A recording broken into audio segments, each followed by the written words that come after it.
Can you give us the story? How did Sealand become its own country? Well, it's way back in 1967. Well, prior to that, my father had a pirate radio station in the early 60s, and being in the States, you probably might not even know the history of it.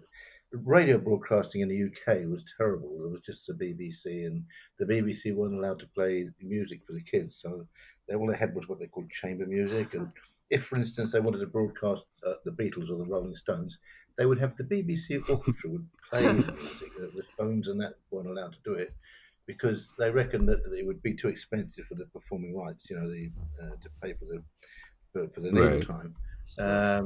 So some quite entrepreneuring people, such as my father and a few others, put radio stations on ships, including one that came across from America, or two. Radio London came from America. It was an old, based on an old American naval minesweeper, and another ship called the Laissez-Faire came across, and she quite cleverly broadcast out of one antenna two radio stations, Britain Radio and Radio England.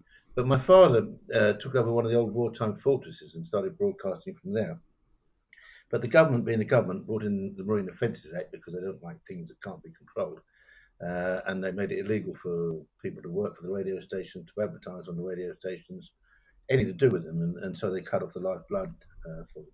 So my father looked around for a better jurisdiction, and he came up with the Ross Towers, which is 7.5, 8 miles off of Felixstowe in Suffolk. And Christmas Eve 1966, we went out there. I was 14 years old and took it over. And he was going to reinstate his radio station. Then he had the somewhat bizarre idea of declaring independence. Well, the first, I think the first one ever. I mean, there's a word called micronation now and things like that. Seasteading's used, but different things. But this was all new ground when my dad did it. What was that night like? You're 14. It's Christmas Eve. Was this fun adventure? Was that sort of your dad's MO to have this adventuresome spirit? It was entirely my dad's MO, and it was freezing cold and a very very calm night.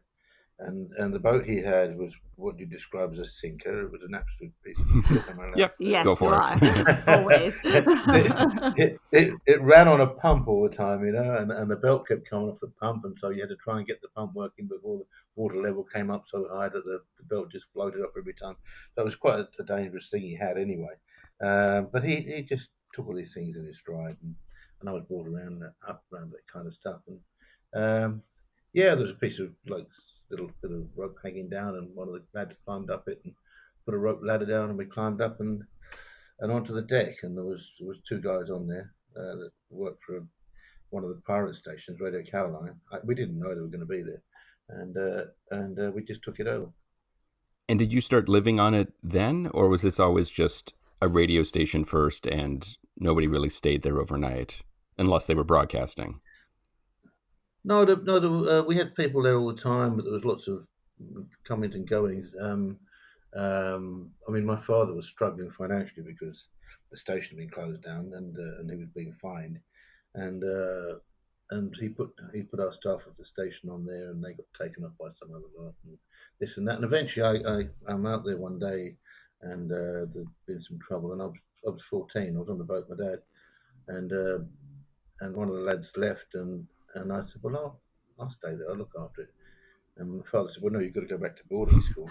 Boarding school was quite an austere. You've seen Harry Potter. Right. It's quite an austere school in North Wales. It was like a massive French chateau from the outside, and it was in the middle of nowhere, and it was freezing cold, and there was no heating or anything like that.